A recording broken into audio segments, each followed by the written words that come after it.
Welcome, it's your friendly neighborhood badger here, and I am back with another experiment of profit gains. This time, I was in maps, and I've done 50 of those maps.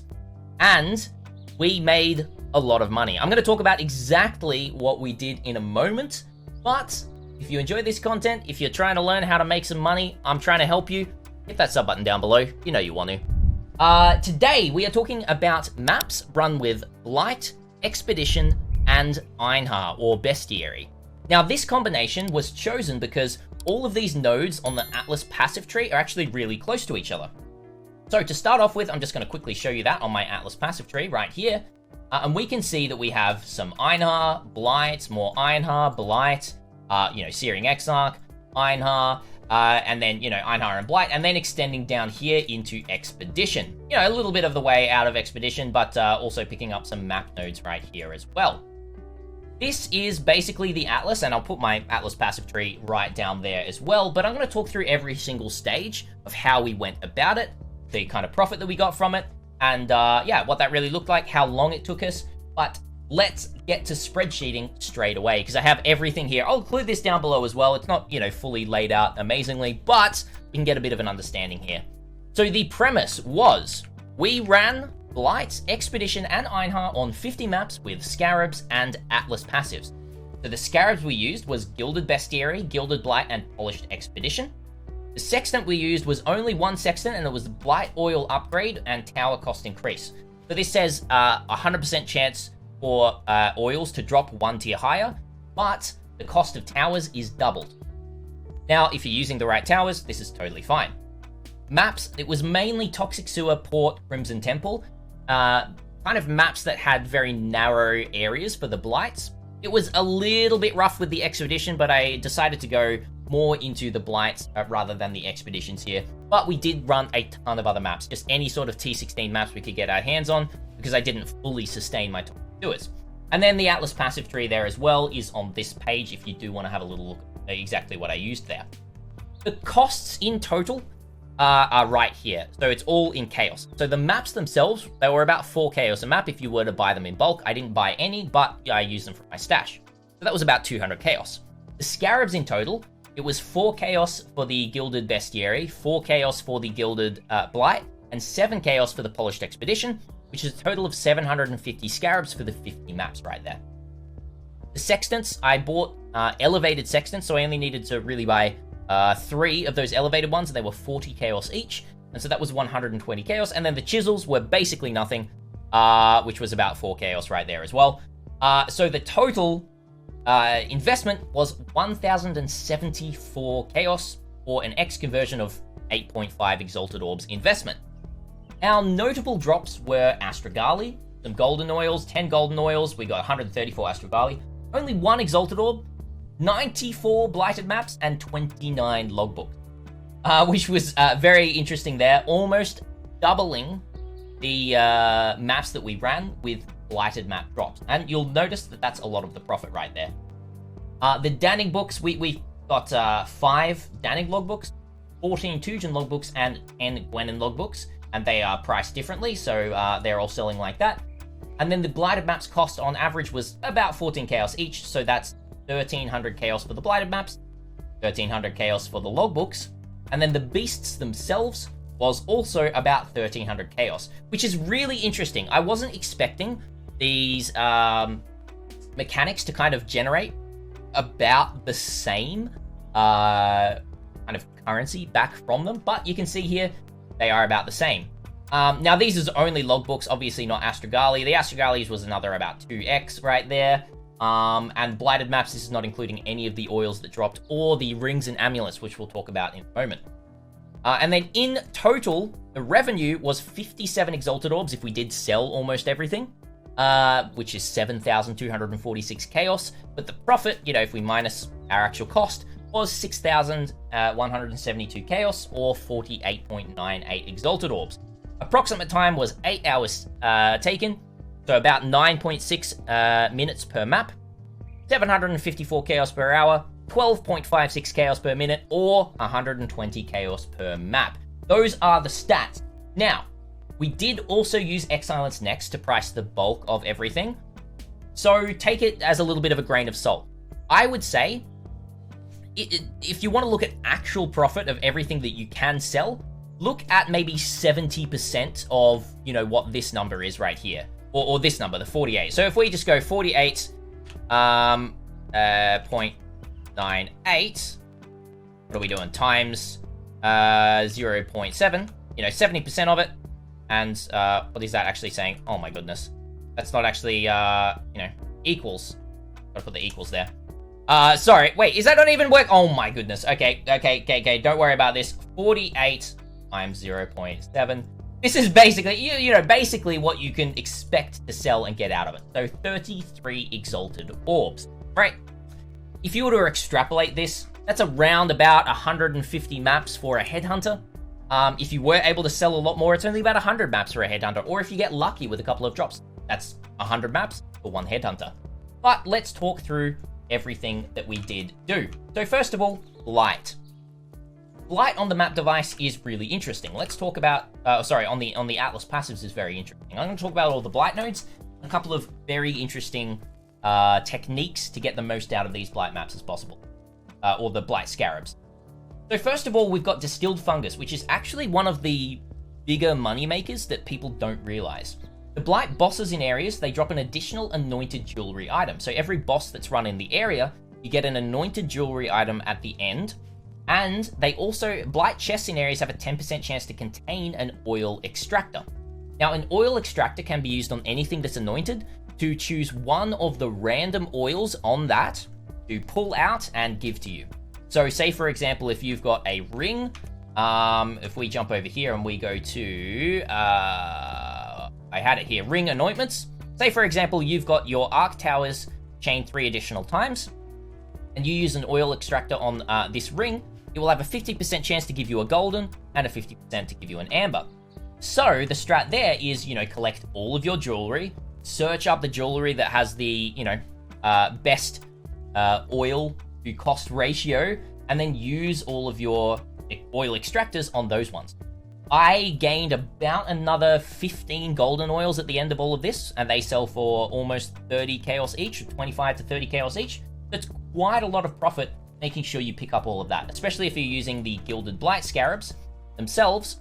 If we just have a look at the Gilded Blight Scarabs, where are they? These ones over here. They have an additional Blight boss, so it means you get an additional anointed every single time, right? And the extra additional reward that right there is really nice. So that's the first thing about Blight. The second thing is obviously spawning more non-unique monsters and spawning faster. Means you get more quant at the end of it. These ones here as well, areas with Blight encounters have a 20% chance to contain an additional Blight encounter. One thing about Blight is before this league, you could never have 2 Cassias in a map at any time. You couldn't use, you know, a Sextant and a Scarab. You couldn't, you know, use a Scarab and then get a random chance to spawn another one. But this node right here gives you a 20% chance to get an extra additional Blight encounter. It's basically 20% more loot if you look at it holistically or all round. 20% more loot just from this node from your Blight, because every 1 in 5 maps, you're going to have 2 Cassias instead of 1 Cassia, which is very strong. So that multiplies everything that you've done so far. Epidemiology means that your maps have an 80% more chance to contain blighted maps. Your Blight chests in the areas. This is why I basically doubled the amount of maps I ran with Blight maps return. And that is, you know, that was a lot of currency. It was about 10x worth of Blight maps there as well. And then the last couple of nodes up here, this first one right here is not important at all. Spores on the Wind, a 3% chance for an area to have an additional Blight encounter, enchantment modifier on the map. Once again, if you're running Blight Scarabs, you cannot even run these maps with the enchantment on it. It's not going to give you 2 Blights, it just doesn't work. But the small nodes are good. You know, varieties of items contained in 1 Blight chest in areas are lucky, so 1, 2, 3, 4. And this one over here, oils have a 25% chance to be 1 tier higher, and they contain up to 1 additional Blight boss. So we're using the Scarabs themselves, 1 Blight boss. You know, this one right here, an extra Blight boss. There was probably 3 to 4 Blight bosses almost in every single Blight that I did, and that was a lot of jewelry that was dropping. So that is that one right here. If you just quickly want to see the oil extractor in action, I'll just quickly do it right here. Your fireball towers fire 2 additional projectiles, right? We can then grab an oil extractor. What it does is it deletes the item, and it gives you one of the oils back. We got a sepia oil, great. I only have 1,152 of those. So that's how that one works. Let's move on to the second strategy, Einhar. Now, Einhar was very profitable, even running by yourself. A lot of people do say don't ever run Einhar by yourself because you get like 6 times the profit if you run with more people. And, you know, there's some sketchy stuff as well that people do multi-boxing with beasts, which is, you know, I don't really like that.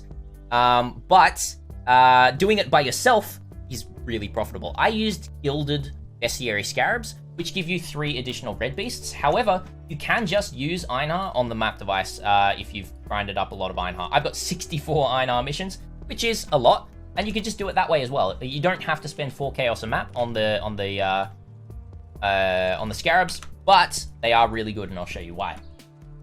First of all, let's go through all the Einhar stuff. This one right here is just a 4% chance to grant an additional Einhar mission on completion, and a 3% chance to create a copy of Beast in Areas, so 6% right there. This one over here, Mighty Hunter, just makes Einhar really powerful. It's not needed at all, but it's 1 point, so why not take it? And then we've also got Big Game, so yellow Beasts in Areas have a 15% chance to be replaced with red Beasts, which is just, you know, just gives you a lot more red Beasts. It's really strong. Moving up into the rest of these nodes here, we've got all of these bestiary red Beast chance, with areas having a 5% chance to contain an additional red beast, so 6 of those, a 30% chance to contain an additional red beast per area. Then we've got natural selection, so beasts in areas are more likely to be less common varieties. And then lastly, the hunt for creation. Red beasts in areas have a 100% increased chance to be from the deep. Now, I decided to do the deep because Crasic Chimerals are one of the most expensive ones, and, you know, they drop quite a bit, but you can choose anything you want. The other good one to do is hunt for Venomous, because you can get Fenimal-plagued arachnids right here as well, which is extremely strong. Or you can go for Hunt for Feral, to be able to get the Pharaoh Tigers, which also sell for a lot of money right there. But I chose the Deep, and I ended up getting 6 Crasic Chimerals, which sold for quite a bit of money. And I did also get a bunch of other beasts that weren't a part of the Deep. I'll talk about that in a moment.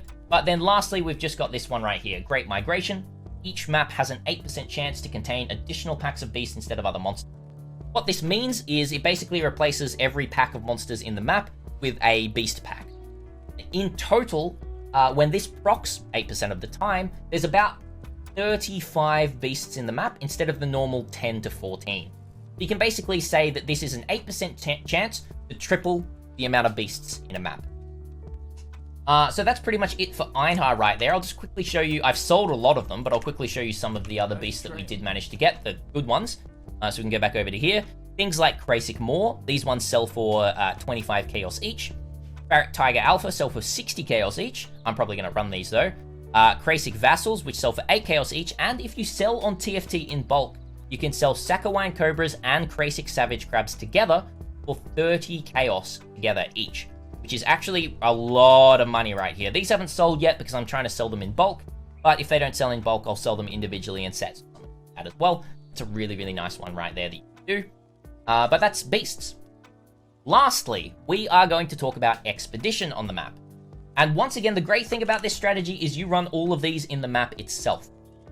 Expedition, I've talked a little bit about Expedition itself on the Atlas, but I'm just going to quickly go over it again. You want to be taking Ancient Writings for additional suffix modifiers and extra remnants, and then Distinguished Demolitionist for explosive radius and number of explosives in areas. You do not need to come down and take Hunt for Answers right down here for a chance to contain an Expedition encounter, because we are spawning an Expedition encounter on every map. And like Blight, you cannot have 2 Expedition encounters on the map. If you run a Scarab and then, have a 20% chance to get another Expedition encounter or something like that, you're not going to get another one. The only other node right here is Buried Knowledge.